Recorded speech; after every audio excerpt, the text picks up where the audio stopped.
Dhe softa, një prej ish banorëve të Big Brother, Francesca Murati, vetëm pak ditë më parë bleu një shtëpi 500.000 euro në një nga komplekset më të mira, po themi, në Tiranë, tek liçeni artificial. Ditën e djeshme mediat raportuan, si dhe policia raportoi që kishte marrë flak pallati i saj, pra vetëm pak ditë pasi e ka blerë. Sa të sigurta janë banesat e shqiptarëve? Kjo është një strukturë e re, dhe të gjitha strukturët e reja janë me gjitha parametrat e duhur, duke filluar edhe nga certifikimi i sistemit të instalimeve, certifikimi i sistemeve të mbrojtjes, dhe si tilla mundësitë e zjarrit në to janë më minimale se sa në ndërtesat e vjetra. Nga ajo pamje që pash, nga ato pamje filmike apo video, nuk pash që të kishte për shembull një pajisje që mund të jetë e mundur, që mund të jetë ajri kondicionuar, që shpeshherë bëhen burim zjarresh dhe mundësi për shpërthime, ku pastaj marrin kabullut dhe pastaj kemi devimin e zjarrit e meradh. Ato nuk dukeshin pamjet parë të kishte kondicioner, struktura është e xhamt, dhe ai zjarri masiv në balkon tregon që duket të çon nga pamja e jashtme gjithmonë si një zjarrvënie e qëllimshme. Sigurisht do jetë grupi që do të këshyr vendin e ngjarjes, që do të shikojë rrethanat dhe shkaqet dhe do të përcaktojë shkakun e zjarrit, ku nëse mund të ketë lëndë shpërthyese, nëse mund të ketë lëndë djegëse, nëse mund të ketë shishe plastike apo shishe të qelta, të cilët mund të jenë përdorur në rastin e zjarrit, nëse është i qëllimshëm, ose nëse mund të kemi masë të ndryshëm të sistemit elektrik, apo shkaqe të tjera të cilët mund të kenë sjellë tek vënia apo zjarri për cilën po analizojmë.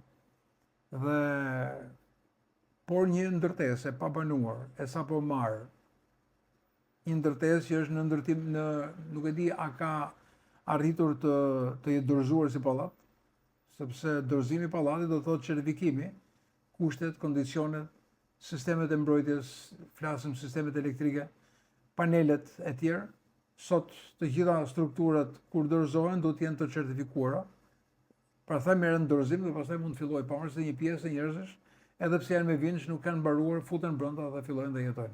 Kështu që duhet parë nga ekspertiza e vendit, nga grupi hetimor, ku do të nxjerrë shkaqet e zjarrit. Por në pamjet parë ti e përshtypjen në atë intensitet dhe vetëm në balkon, pra zjarri nuk vinte nga brenda, zjarri vinte nga jashtë. Dhe fakti i vjen nga jashtë, në pamjet parë ti e përshtypjen në një zjarrvënie të qëllimshme. Zoti Sosa, sa të sigurta janë banesat e shqiptarëve nga zjarri? Zjarret janë një problem i madh kudo. Në çdo vend janë problem, sepse tani në këtë periudhë kur temperaturat e larta, mbajtja e pajisjeve kur shpeshherë largohen dhe i lejnë ajrin e kondicionerit të ndezur, prizat, kur lejnë pajisje të ndryshme siç janë qoftë edhe karikuesit e telefonave, mund të shërbejnë si shkak, në qoftë se nuk janë sistemet te masat të mbrojtura, për shkëndija dhe për krijimin e zjarrit. Dhe si tilla, nuk është vetëm çështja e zjarrit që mund bjerë në një banesë, por çështja e zjarrit që mund shpërndahet në të tjera banesa. Dhe sa janë shërbimet e mbrojtjes nga zjarri të afta për të ardhur dhe për të dhënë ndihmën e parë. E para duhet të jenë administratorët e pallateve, të cilët duhet ndihmë të krijojnë një grup dhe në raste të tilla të merren si me kontrollin, mirëmbajtjen, por edhe në rastet e shfaqjes zjarrit, por edhe rastet e tubave, të cilët duhet të jenë në distanca të afërta, në rastet kur kemi shërbimet e zjarrit, kemi mundësi për të marrë edhe për të realizuar fikën e zjarrit. Plus pastaj që të paktën në pallatet e reja mendoj që duhet të ketë edhe fikse zjarri të përqendruara në mënyrën e menaxhimit, sepse do të mbrojë, po themi, një qendër komerciale, një pjesë janë banime, një pjesë janë zyra, pra janë vlera monetare, të cilët janë sot në këto banesat e reja. Dhe çështja e zjarreve është edhe çështje kulture, është një çështje informacioni dhe çështje parandalimi. Për aq kohë sa nuk ka parandalim dhe nuk ka kulturë për mënyrën se si mund të mbrohemi nga zjarret, zjarret janë një problem shqetësues në të gjitha ndërtimet, por kryesisht fatkeqësisht kanë ndodhur nga ndërtimet e reja. Kujtojmë rrugën e Kavajës, rastet afër zonës ish njësisë numër 7, 2 zjarre kanë rënë pikërisht nga shkëndijat apo çfaqja e zjarrit te kondicioneri dhe marrja e fasadës, sepse fasada ka qenë termoizolues, po jo termoizolues kundër zjarrit. Dhe prandaj është kthyer dhe vetë fasada për termoizolim është kthyer në një mjet djegës që ka ndihmuar më shumë përveç marrjes së kabllove dhe pamundësisë për ndërprerjen e energjisë elektrike dhe kthimin e tyre në një përçues të zjarreve. Sa i aftë është sistemi zjarfikës në Shqipëri, themi zjarfikës që të shkojnë në kohë rekord tek banesa që po digjet dhe a i kanë mjetet e duhura që të bëjnë të mundur atë fikjen e zjarrit? Tirana është një qytet i vështirë. Është zgjeruar shumë si territor, ka shumë densitet, zona me densitet lartë dhe shërbimi i zjarfikës i duhet që të përballojë një territor të madh, një densitet të madh dhe aq më tepër sot jemi drejt ngritjes vertikale dhe ngritja vertikale kërkon tjetër teknologji dhe tjetër ndërhyrjes për të shuajtjen e zjarreve. Shërbimi i zjarfikës së Tiranës ka qendrën e tij mbrapa inxhinierisë. Po ta shikoni dhe po t'ju biri rruga, ai qendër dikur mbajë si qendër edhe trajnimi kryesore për jo vetëm për Tiranën, po edhe për rrethet, por sot ajo është rrethuar nga pallate, është rrethuar nga ndërtime dhe vetë dalja e makinave aty, për atë trafik që ka, është shumë e vështirë se sa ka qenë dikur më parë. Nuk ke korsi emergjence, nuk ke korsi të dedikuara, të cilët mund të jenë për shërbimin e zjarfikës, ambulanca apo shërbimet e policisë. Të dalësh ke incidenti dhjetori apo në zona të tjera janë gratska dhe shumë e vështirë për të dalë dhe për të shkuar në kohë reale për të dhënë këto shërbime.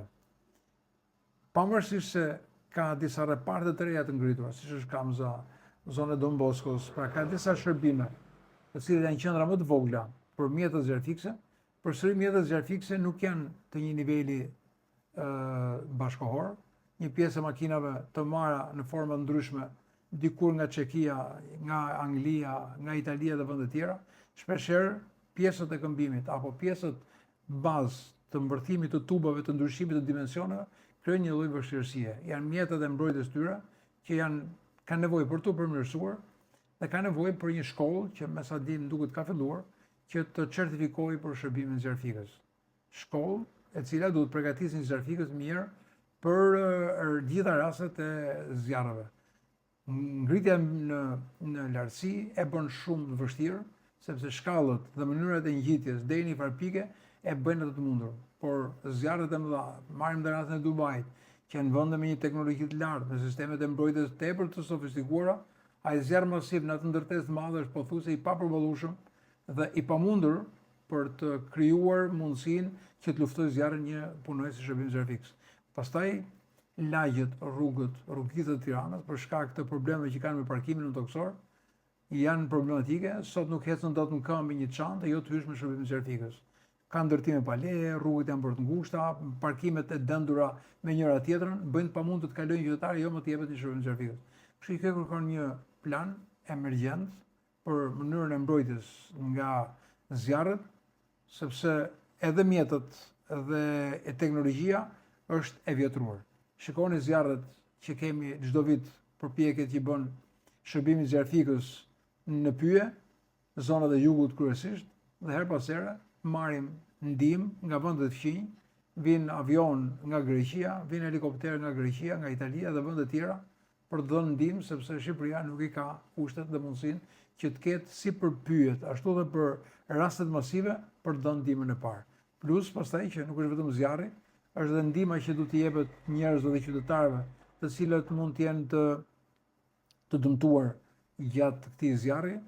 Pastaj edhe shërbimet të tilla kërkojnë hapësira, kërkojnë vende qëndrimi, ku mund të futen ambulancat, ku mund të futet ndihma për t'ia dhënë atyre për emergjencat. Tirana është bërë një qytet shumë i vështirë dhe në këtë drejtim problemet e zjarrit do të vazhdojnë të jenë probleme serioze.